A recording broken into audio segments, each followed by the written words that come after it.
mais claro aí a vitória do Trump, uma reacomodação para juros terminais mais altos e agora também já está discutindo eventualmente uma redução aí na velocidade de entrega dessa flexibilização monetária. A taxa de juros aí mais curta nos Estados Unidos se adequou num patamar mais alto do que a gente vinha vindo aí nos últimos meses.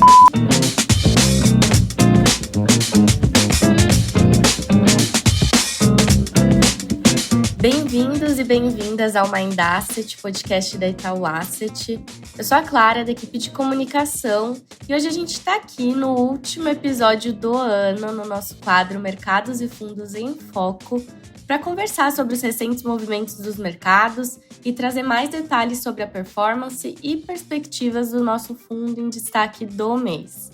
E bom, como sempre, para isso, eu conto com a presença do Fernando Cavalletti, que é superintendente da área de Portfólio Specialist aqui na Itaú Asset.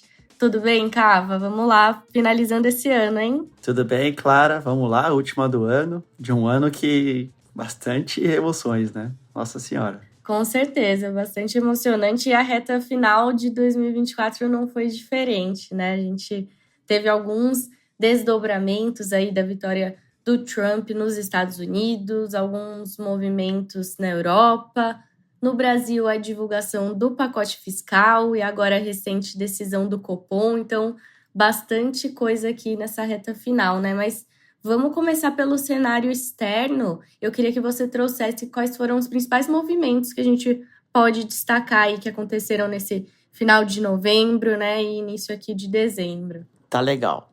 Bom, vamos lá. Acho que da última vez que a gente se falou, no mês passado, o Trump já tinha ganhado as eleições no executivo, mas ainda faltava alguma confirmação, acho que na Câmara, né?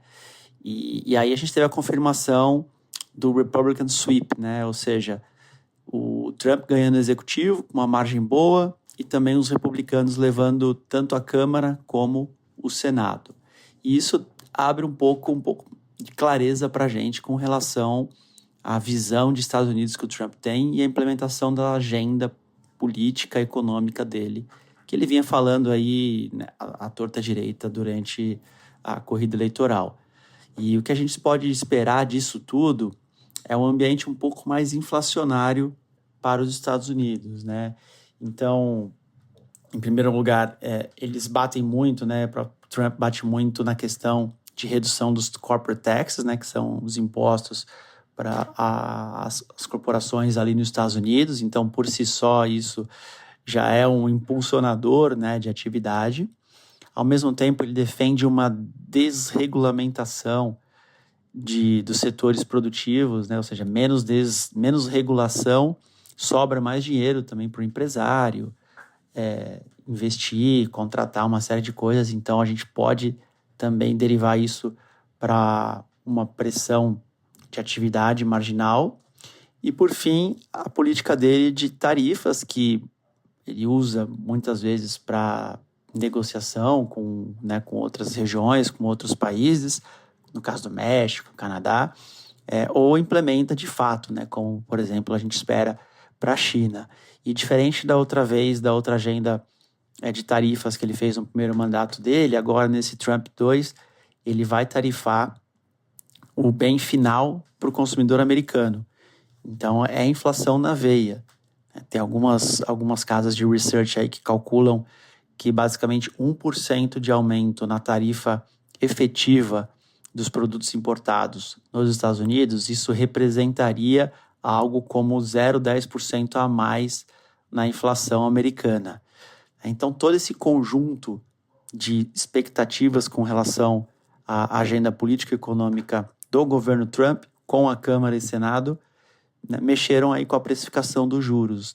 Então, o que a gente imagina é que o Fed vai ter um pouco mais de dificuldade em termos de taxa terminal e até pace, né, diminuindo um pouco o que a gente imaginava no começo ali do ciclo, talvez que, né, o Fed fosse imprimir de easing monetário e taxa terminal, ele vai ter um pouco mais de dificuldade com essa percepção de um ambiente um pouco mais inflacionário, coloca um pouco mais de pressão no Fed em relação a isso. Então a gente viu esse juro americano se mexer, né? Vezes aí para cima, alguma coisa para baixo, assim, alguma volatilidade, mas em particular desde lá de outubro, né, quando começou a ficar mais claro aí a vitória do Trump, uma reacomodação para juros terminais mais altos, e agora também já está discutindo eventualmente uma redução aí na velocidade de entrega dessa flexibilização monetária.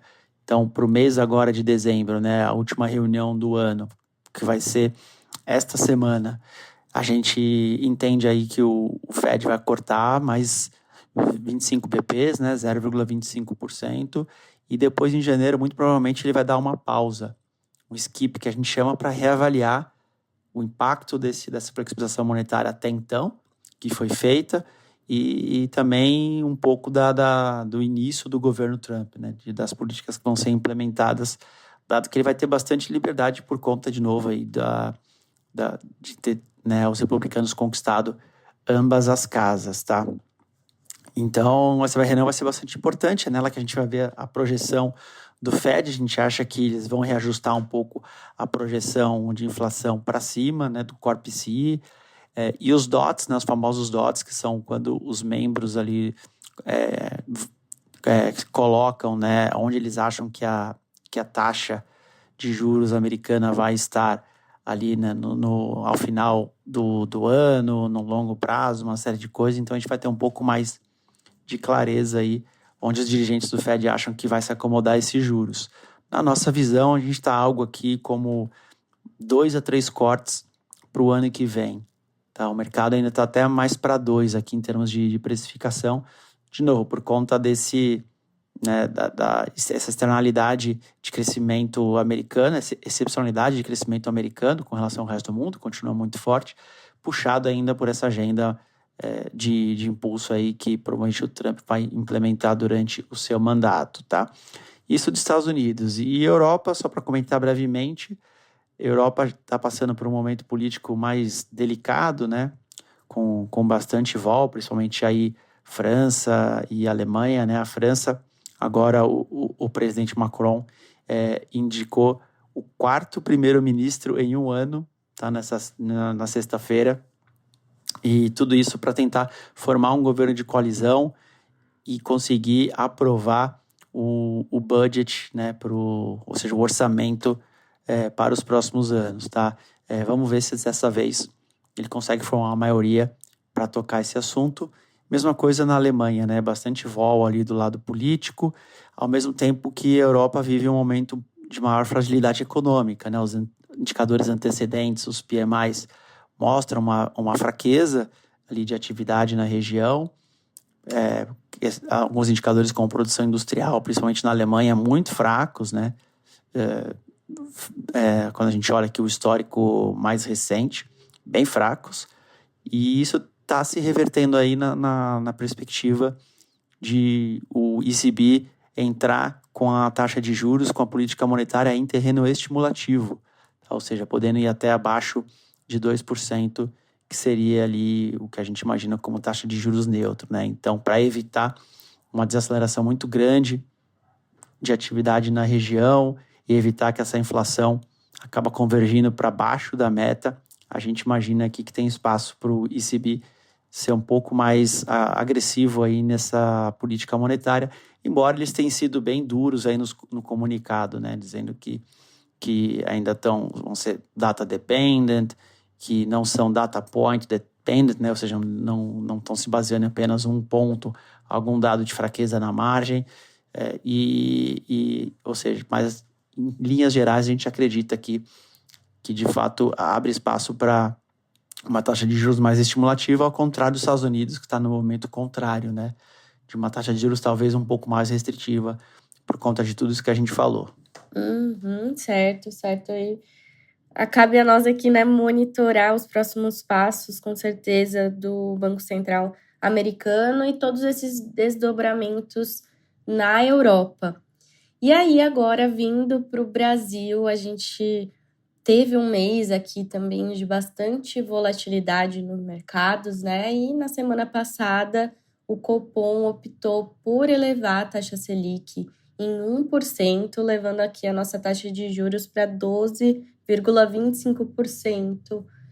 Bom, então surpreendeu um pouco o mercado relativamente, principalmente considerando aqui o comunicado de próximos passos, né, Caio? Então, o que a gente pode ver de impacto nos mercados? Legal. Antes de falar de Copom, eu queria voltar um pouco, há uns 2 meses atrás, mais ou menos, quando a questão do corte de gastos entrou aqui na pauta e na agenda, né, tanto do governo quanto do mercado. Esse pacote vem sendo anunciado desde outubro, ele veio sendo postergado, né, muitas idas e vindas nesse sentido, demorou para sair e quando saiu ele não agradou. Ele não agradou não pela questão do conteúdo dele, das propostas embutidas. Ele não agradou porque ele veio, primeiro, junto com um anúncio de renúncia de receita, né, com isenção do imposto de renda para quem ganha até 5 mil, que acabou até ofuscando a questão do corte de gastos. E outra, porque a gente sabe que receita, quando você abre mão, é na hora, né? Agora, cortar a despesa precisa passar pelo Congresso, eventualmente as propostas podem ser desidratadas, eventualmente, né, o ganho com uma economia com corte de despesas, ela pode eventualmente estar subestimada, depende da tramitação nas duas casas, não é tão simples assim. Então, o anúncio que era aguardado por um corte de gastos para trazer uma questão de credibilidade com relação ao compromisso, com relação às contas públicas, acabou vindo junto com um anúncio que chamou muito mais atenção, que veio com corte de impostos, né? Renúncia de receita. Então isso bagunçou bastante, não agradou o mercado, a gente viu os ativos brasileiros estressarem bastante por conta disso, né? O dólar aí passando dos R$ 6, a bolsa caindo, a taxa de juros subindo pra caramba, ou seja, o mercado precificando uma necessidade de taxa Selic mais alta para poder controlar essa demanda agregada de impulso, né, fiscal e controlar a inflação, reancorar as expectativas e controlar a inflação corrente. Para você ter uma ideia, no final do mês de outubro, a taxa de juros a termo, aqui olhando para nossa curva de juros, ela precificava aqui uma Selic por volta de 13,5%. E depois do anúncio, que não agradou, do pacote de corte de gastos, e nas semanas subsequentes, né, hoje a gente vê, por exemplo, uma Selic terminal precificada pelo mercado de quase 16%. Então, de fato, é um estresse nos ativos brasileiros e muito em função mais dessa questão de, enfim, misturar as duas coisas, né? Gastos com uma ação que até já era proposta, né, de campanha, mas que veio num momento muito ruim para isso, né? Misturou as duas coisas e acabou ofuscando nesse sentido. E aí o Banco Central não se viu com uma outra alternativa, a não ser trazer um choque aqui de política monetária. E o choque veio não só pelo aumento de 1 ponto percentual, que era até de certa forma aguardado pelo mercado, estava dividido entre 0,75% e 1%, né, de aumento na taxa Selic, mas muito pelo forward guidance, que ele já contratou mais 2 aumentos nas 2 próximas reuniões de 1% cada, ou seja, o Banco Central basicamente já entregou uma taxa Selic nesta reunião de 14,25%, que é um choque. Quando a gente olha aqui para o histórico mais recente da taxa Selic, é nas máximas, né? E, obviamente, ele não deve parar por aí. Se ele começar a desacelerar depois disso, a gente imagina mais uma alta de 50 bips, né, 0,50%, e depois termina com a de 0,25%. Eventualmente, isso aí já vai jogar a Selic ali para 15%. Mas a gente viu o movimento do Banco Central como muito acertado, porque uma das descrenças do mercado era em relação à atuação do novo presidente do Banco Central com a nova diretoria, o mandato a partir do ano que vem, né? Se eles seriam tão diligentes com relação à inflação nesse sentido. E aqui acabou qualquer tipo de dúvida, né? Já foi compromisso do Banco Central, né? Ele já deu esse guidance, e guidance de Banco Central é muito sério, né? Não é como promessa de campanha, digamos assim, de entregar mais 200 BPs de alta, já tira qualquer tipo de de dúvida em relação à atuação do Banco Central no próximo mandato. Então, a gente viu isso como muito bom, tá? De fato, aumenta bastante a chance aqui da gente ver uma melhora aí nessa trajetória de deterioração das expectativas de inflação. A economia vai ficar bastante apertada e muito provavelmente vai causar, né, uma redução de atividade por questões aí de demanda agregada no próximo ano. E também reduz bastante a chance do Banco Central de ter que ir com uma Selic terminal muito acima de 15. Se ele fosse chegar nesses mesmos 15, mas de uma forma mais devagarzinho, né, isso muito provavelmente poderia ter que fazer ele levar a Selic terminal um pouco mais alto. Então, foi de fato um choque de juros. E aí o mercado, no primeiro momento, respondeu bem, né, no próximo dia de pregão, na parte da manhã, depois no final acabou revertendo. Vamos aguardar aí as próximas semanas, deixar todo mundo digerir essa informação, mas é um conjunto de informações novas que a gente tem de uma Selic bastante apertada, bastante alta e, né, eventualmente, o crescimento do gasto público, se ele se encaixar na próxima janela aqui dentro dos limites do arcabouço, tem uma chance grande aqui de colocar um freio, sim, na economia e na inflação, tá? É o que a gente tá lendo nesse momento.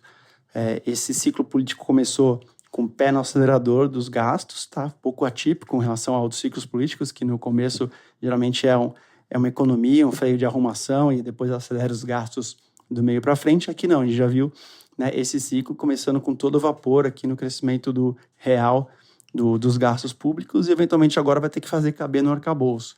Então, eventualmente, todo esse conjunto aqui, o Banco Central dando esse choque, tanto de juros, mas principalmente de credibilidade.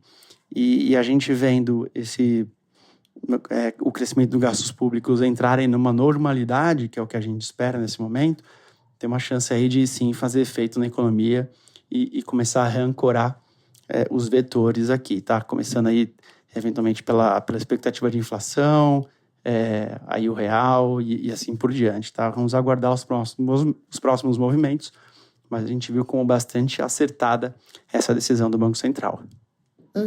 Com certeza, com certeza. Como você disse aqui, né? É um cenário desafiador aí, principalmente também para os gestores navegarem e montarem as suas posições, né? Então, falando agora, indo para essa segunda parte do nosso papo, né? E falando das nossas estratégias em destaque, a família de fundos Global Dinâmico conseguiu capturar alguns movimentos, né, interessantes aqui em novembro também, certo? Perfeito. Destacando aqui o Global Dinâmico Ultra, que é o nosso fundo de maior vol da família. Lembrando que a família Global Dinâmico, ela representa aqui as melhores estratégias do multimesas da Itaú Asset em um único produto, de uma forma eficiente, com o uso do capital e alavancada, né, das melhores estratégias.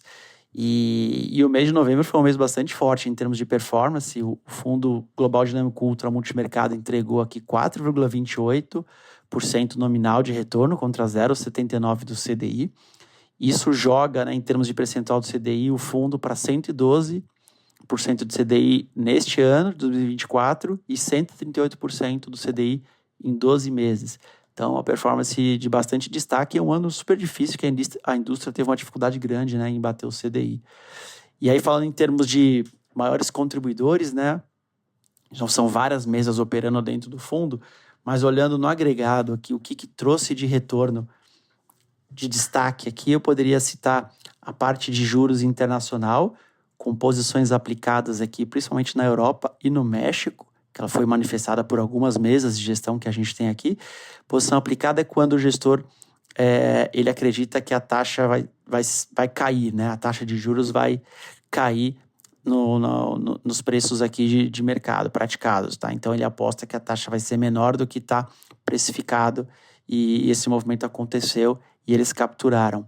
Outra parte importante aqui do retorno foi posições compradas em taxas de juros mais curtas aqui dos Estados Unidos, bem em linha com esse cenário que eu descrevi, de que talvez o Fed tenha um pouco mais de dificuldade para seguir num ritmo mais forte de flexibilização monetária. Então, essa taxa de juros aí mais curta nos Estados Unidos se adequou em um patamar mais alto do que a gente vinha vindo aí nos últimos meses. Então, os gestores capturaram esse movimento também.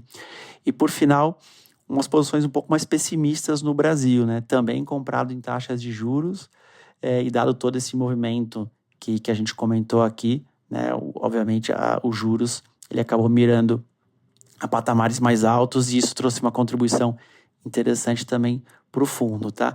E só para não falar dos ganhos, falando de perda também, algumas perdas aqui com apostas otimistas no real contra o dólar e contra o Ibovespa, né? O índice aqui da nossa Bolsa Brasileira. Mas, no geral, foi um mês bastante forte aqui, com muito mais acertos de posições do que erros aqui no Global Dinâmico Ultra. Certo. E aproveito para convidar aqui, né, nossos ouvintes também a clicarem no link da descrição. Ali você vai ser direcionado, né, para o site, para lâmina do produto. Então, tem todo o comentário da gestão e você pode também conferir a performance completa dos fundos da família Global Dinâmico. Mas acho que é isso, então, Cava. A gente finaliza o nosso episódio. Aproveito para agradecer aqui publicamente também pela parceria ao longo do ano e espero te ver aqui em 2025 no Mind Asset, hein? Com certeza. Esse ano aí cheio de emoções e tenho certeza que o ano que vem também vai ser. E um prazer contribuir aqui com o Mind Asset e com os nossos ouvintes. Maravilha. Desejo também boas festas a todos os nossos ouvintes e a gente se vê na próxima temporada. Até lá!